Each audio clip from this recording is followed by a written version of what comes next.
Gente, vamos falar um pouquinho de gestão pública. Vamos falar um pouquinho de gestão pública. Nós estamos aqui recebendo o secretário da Fazenda de Santa Catarina, Paulo Eli, e o secretário adjunto, Marco Dutra, pela qual nós já agradecemos de antemão a presença e a disponibilidade. E vai vir falar aqui um pouco, prefeito, sobre a questão de como andam as contas de Santa Catarina, como é que nós visualizamos o nosso horizonte para os próximos tempos ali. Então, Tiago, quer fazer um briefingzinho sobre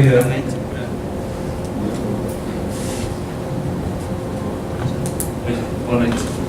Até porque o secretário pediu que a gente fosse mais pontual possível. A ideia da discussão hoje, da apresentação da Fazenda para o secretário, junto, fique à vontade também em contribuir. A gente vai entrar num momento próximo aí de eleições, a qual define inclusive o próprio governo aqui de Santa Catarina, e há que se ter um compromisso para com aquilo que o próprio secretário, eu acredito, vai apresentar, que são as nossas contas aqui, né? Muito hoje se ouve a respeito de que só há dinheiro para manutenção daquilo que é obrigatório, né? Educação, saúde, segurança, e a gente quer muito saber de investimento, a gente precisa de investimento. Nós tivemos uma troca no início desse ano de líder do governo, de partido, enfim, e que até então trazia uma realidade da forma que ele bem achava que estavam as contas, né? E a partir de então, até a gente teve já na sequência da posse do doutor Eduardo, uma nova realidade, talvez, e para isso que o secretário está aqui conosco hoje, para poder dirimir tudo isso com esse ponto de vista. E, claro, a gente tem muitas outras aí também para poder tratar com ele e contar com a participação daqueles que estão conosco hoje. Obrigado, secretário, pela vinda, pelo aceite aí ao convite, e ao Marco também, mais junto. Posso falar aqui? Está aberto? Boa noite a todos. Boa noite. Obrigado pelo convite. Eu não tenho muito dom da palavra, mas eu vou tentar explicar para vocês de uma forma sincera e clara. Eu não trouxe uma apresentação de números frios, porque eles não dão a emoção do que nós estamos passando nessa fase. Eu preparei um roteiro aqui para falar com os senhores. Antes de falar essa questão vou falar um pouco das finanças, mas nós temos que entender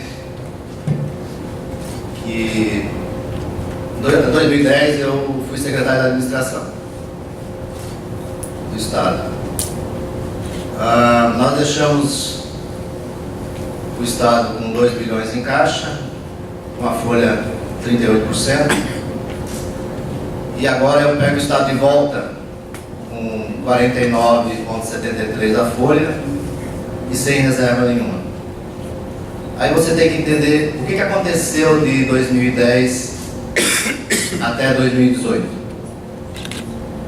Até 2010 nós tínhamos um governo federal, estadual, um governo federal que saiu com 80% de aprovação, o país em franco crescimento. Não vou discutir se está preso ou não, mas de fato, economicamente, ele saiu com 80% de aprovação. Mas por quê? Porque o país estava em franca expansão. Em 2011, na troca, o presidente até 2010, ele era um presidente hábil politicamente, mas ele não era uma pessoa letrada. A equipe que assumiu o governo em 2011, ela veio da mesma matriz ideológica, aonde o governo até 2010 ele colocou as contas do governo federal em dia, as contas do Estado estavam em dia. Só que em 2011 a mudança da matriz ideológica foi na seguinte justificativa: esse é o modelo neoliberal que nós não queremos. O modelo neoliberal que funcionava até 2010, mesmo sendo um governo central não neoliberal, a mudança da matriz ideológica fez com que o governo começasse a gastar mais do que a arrecadação. Se dizia nos corredores de Brasília que resultado primário, isso é uma coisa do neoliberal. O resultado primário é você ter superávit no final de cada ano. E de 2011 a 2014 o governo gastou muito mais do que arrecadou. Em 2014, 2015 o governo federal quebrou. Aí o governo federal nos jogou na maior recessão da história, maior que a recessão de 1929, que para quem gosta de história, dê uma lidinha, que o PIB brasileiro naquela época caiu assustadoramente, do mundo inteiro caiu assustadoramente. O PIB brasileiro caiu assustadoramente em 2015, 2016 e 2017, com uma pequena recuperação. Por que eu estou falando isso? Porque isso está intrinsecamente ligado às contas do Estado, às contas da União e às contas dos municípios. A economia de 2014 era maior que a economia de 2018, em termos reais. Façam as contas. Vejam os faturamentos das empresas de hoje e o faturamento de 2014, em termos reais, e dolarizem isso. Vocês vão ver que a economia de 2014 era maior. Se vendeu mais de 3 milhões de veículos no país em 2014, esse ano vão vender 2 milhões e poucos. Quer dizer, a renda das famílias diminuiu, então nós empobrecemos. Qual é o reflexo disso nas contas públicas? O prefeito sabe muito bem que a arrecadação cai. Só que a despesa se mantém. Por que ela se mantém? Porque são escolas, são hospitais, são presídios, são penitenciárias, são quartéis, são delegacias, manutenção rodoviária, tudo isso precisa ser mantido.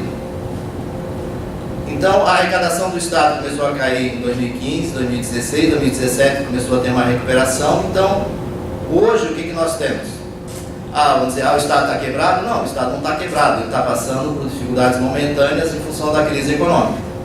Hoje nós temos um déficit, esse ano de 1,5 bi, o ano que vem é de 3. Por quê? Nós não temos reservas mais. Em 2015, o Estado usou a reserva do Fundo Previdenciário. Em 2016 e 2017, ele refinanciou a dívida e fez as famosas pedaladas da Celeste. Em 2018 nós não temos nada mais para fazer. A única forma do Estado crescer novamente, a arrecadação crescer, é a atividade privada crescer. A atividade privada crescendo, se tem mais arrecadação, o giro econômico faz automaticamente que se tenha mais arrecadação.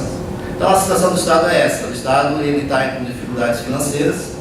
Não é o Estado que está com dificuldades financeiras, é o Poder Executivo que está com dificuldades financeiras em função dessa crise econômica. Ela é uma crise que foi construída em função do governo federal ter gasto mais do que arrecadou nesse período todo. Isso tem um reflexo danoso para a economia, danoso para as empresas. Tem empresas que tinham 1.000 funcionários, hoje tem 250. E o Estado não tem essa flexibilidade de redução de quadros, de redução de despesas como tem a iniciativa privada. O Estado não tem essa flexibilidade. E também o Estado não pode fechar escola, não pode fechar presídio, não pode fechar quartel, não pode fechar hospital. Então, o Estado tem que conviver com o déficit até que a economia se recupere e ele tenha a arrecadação novamente para prestar melhores serviços públicos e os municípios também. Bom, sobre a minha palestra que eu preparei, a angústia aqui em relação ao momento que nós vivemos, vou falar um pouco de filosofia com vocês. Primeiro nós temos que entender o que nós somos.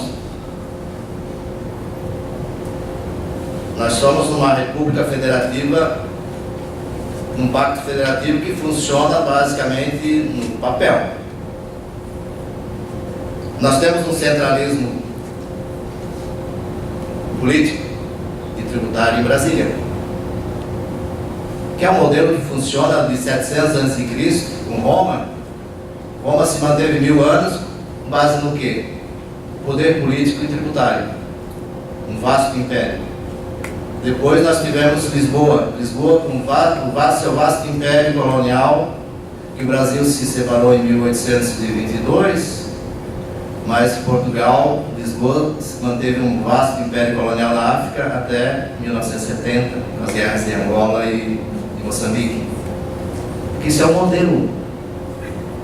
O modelo brasileiro é o mesmo.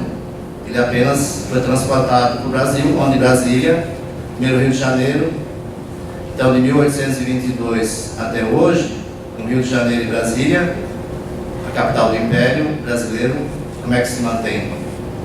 Centralismo político e tributário. Então nós vivemos esse modelo hoje. Vamos escapar desse modelo? Vocês acreditam? Não. Nós temos que conviver com ele. Então hoje Brasília, além de ter o poder político, Brasília detém o poder tributário. Então Brasília fica com 65% de toda a arrecadação, os estados com 20 e poucos, os municípios com 13, 14% no máximo. Só que no município é onde as pessoas vivem, no município é onde tem os problemas, e o prefeito é cobrado todo dia para resolver os problemas, mas ele não tem recurso, porque o recurso fica com o estado ou fica com Brasília. Então, esse é o nosso modelo. Nós conseguimos fugir disso? Não, esse é o modelo que dura. O Império Russo funciona hoje. O Putin lá de Moscou, ele domina 17 milhões de quilômetros quadrados do mesmo jeito. Então isso não acredito que vai mudar. Esse centralismo político e tributário.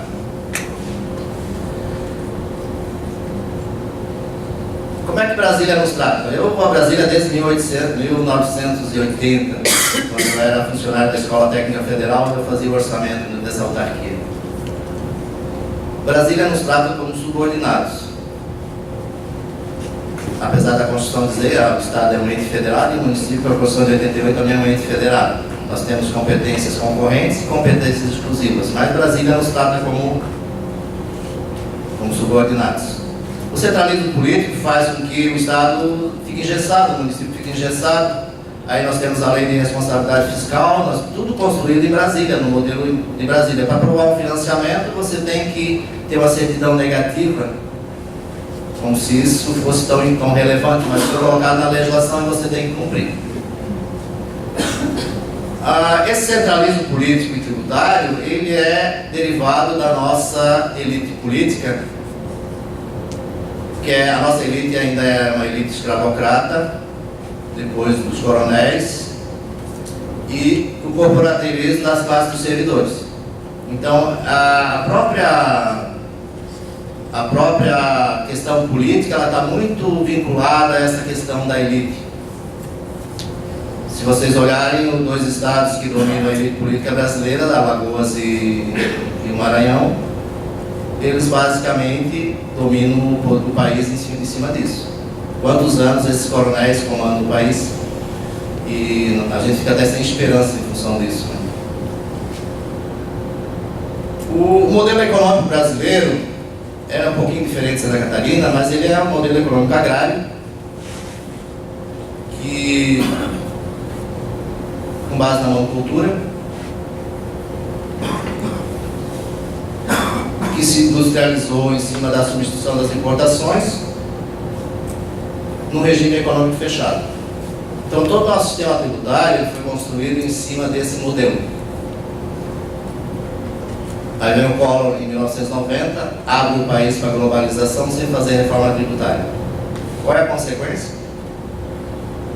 A desindustrialização do país.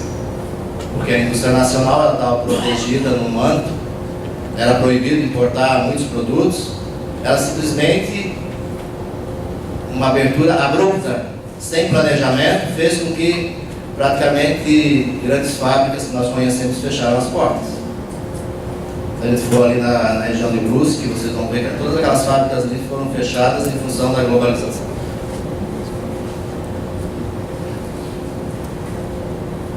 O modelo tributário brasileiro ele é um sistema perfeito para aquele modelo econômico fechado. O que é o modelo econômico fechado? A indústria de Jaraguá concorre com a indústria de Joinville, de Blumenau, de Porto Alegre, de Belo Horizonte, de São Paulo.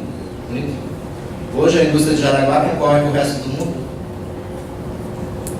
Aí que condições competitivas tu tem que ter para concorrer com o resto do mundo? O resto do mundo desonera a produção. Então, o nosso discurso, meu e do Marco e do governador Eduardo, é desonerar a produção para criar condições de competir. Senão, todas as nossas indústrias vão fechar, basicamente. Aí nós temos um modelo tributário que nós cobramos IPI. IPI é uma penalidade por tu fabricar, que é um modelo que foi construído na década de 60. Nós temos o ICM, Imposto sobre Circulação. O IPI e o Imposto sobre Circulação são impostos construídos na década de 60 que funcionam num regime fechado. Eles não funcionam num regime aberto, porque tu está onerando a produção. E onerar a produção, nesse momento, tira a competitividade das indústrias brasileiras em relação ao resto do mundo. Aí elas têm dificuldades.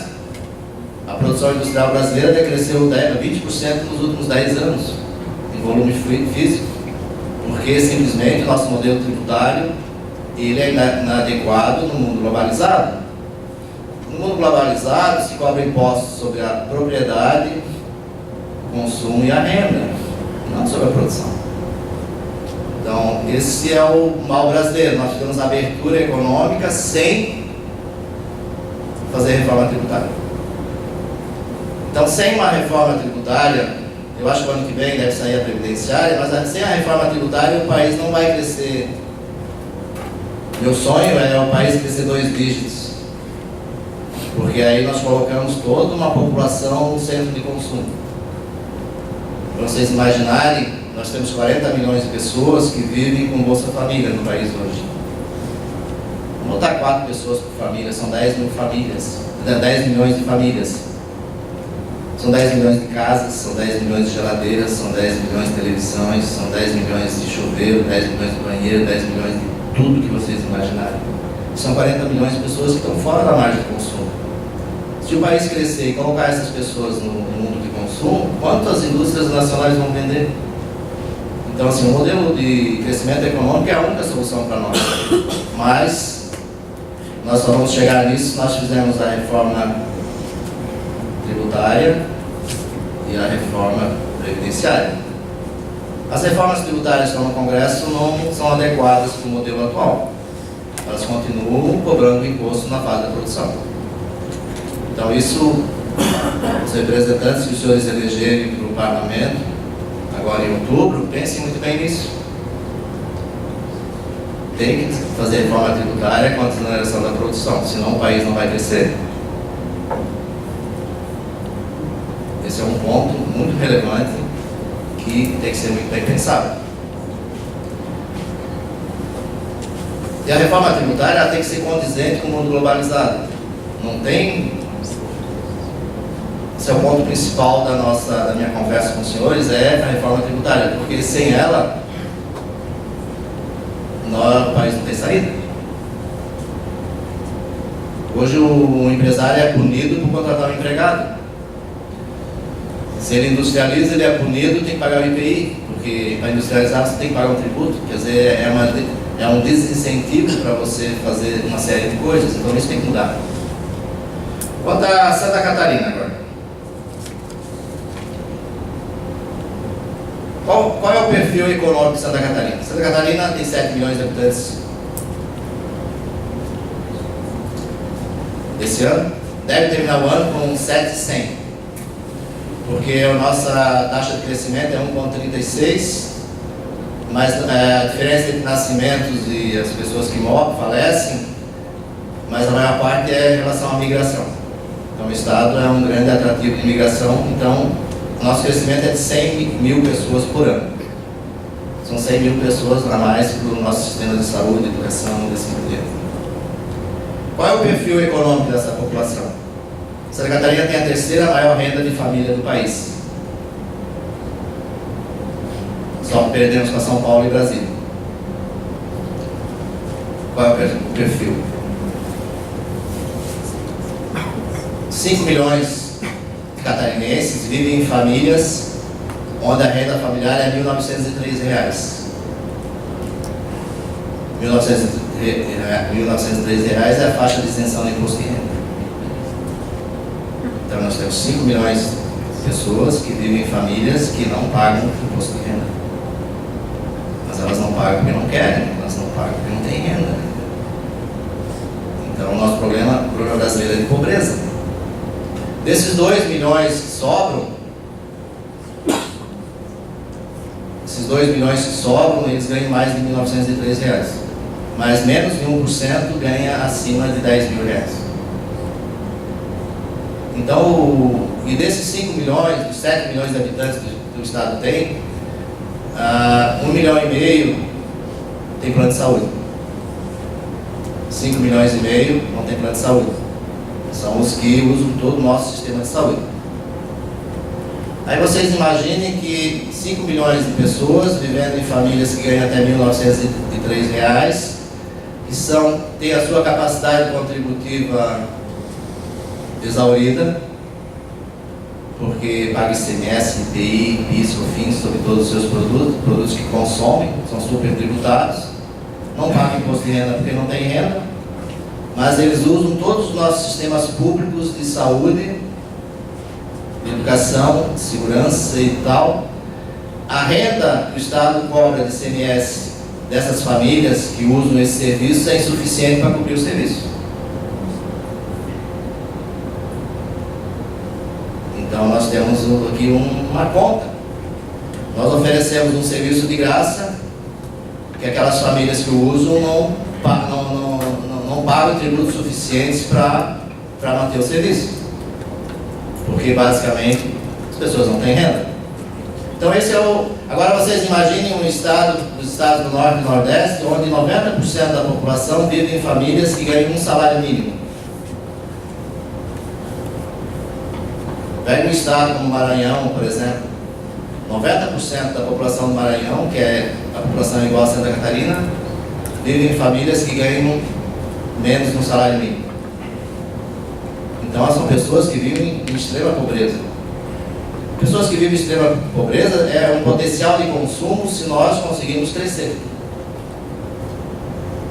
Então, a única solução para o Brasil é realmente crescimento econômico.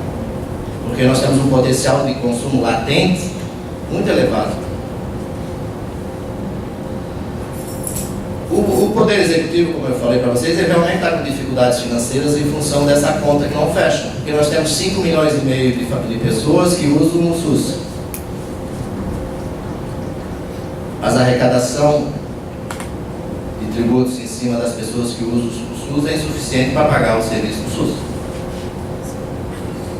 Então nós temos um déficit nessas contas aqui.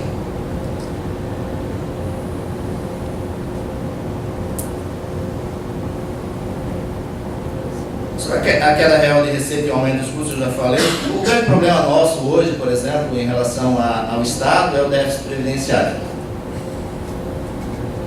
A conta do Estado é o seguinte: eu pago 6 bilhões por ano de aposentados e arrecado 2. O Estado paga 28% da folha e os servidores pagam 14%. Somando esses dois dá 2 bilhões, que dá um déficit de 4 bilhões. Então a reforma da Previdência é um próximo passo que nós temos que fazer, só que não vai me resolver o problema de hoje, vai me resolver o problema do futuro. O problema de hoje, tu tem que pagar o déficit em cima da receita que tu tem hoje. Porque, por que nós temos esse déficit previdenciário? Porque a nossa legislação trabalhista, ela é da época do Getúlio Vargas. Aqui ninguém era nascido antes do Getúlio ainda, né? Getúlio Vargas copiou do Mussolini e trouxe a CLT para o Brasil, Previdência para o Brasil, só que a idade média das pessoas naquela época, os falecimentos eram de 46 a 50 anos. Então aquele modelo daquela época é o modelo que está até hoje. Então naquela época se fez um sistema de previdência, o camarada se aposenta com 50 anos, ele vai ver mais 5. Então eu vou pagar ele durante 5 anos. Foi feita uma continha e essa continha é a vigência de até hoje. Só que hoje, por exemplo, a grande parcela dos funcionários do Estado se aposentam na faixa dos 50 anos, professores um pouco menos disso, policiais mais ou menos nessa idade, os restos servidores na faixa agora dos 55, 60. Só que as pessoas vivem agora até os 80. Agora pense, uma professora se aposenta com 42, 45 anos, ela vai viver até 80. Eu tenho que pagar ela em casa.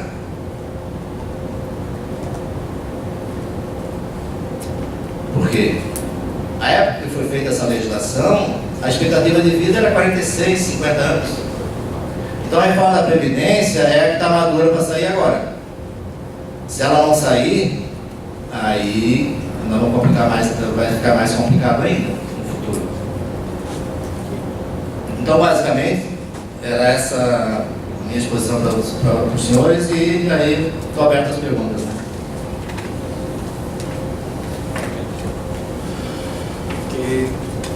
Obrigado, Paulo, pela tua transparência e sinceridade, né? Acho que é o mínimo que se esperar.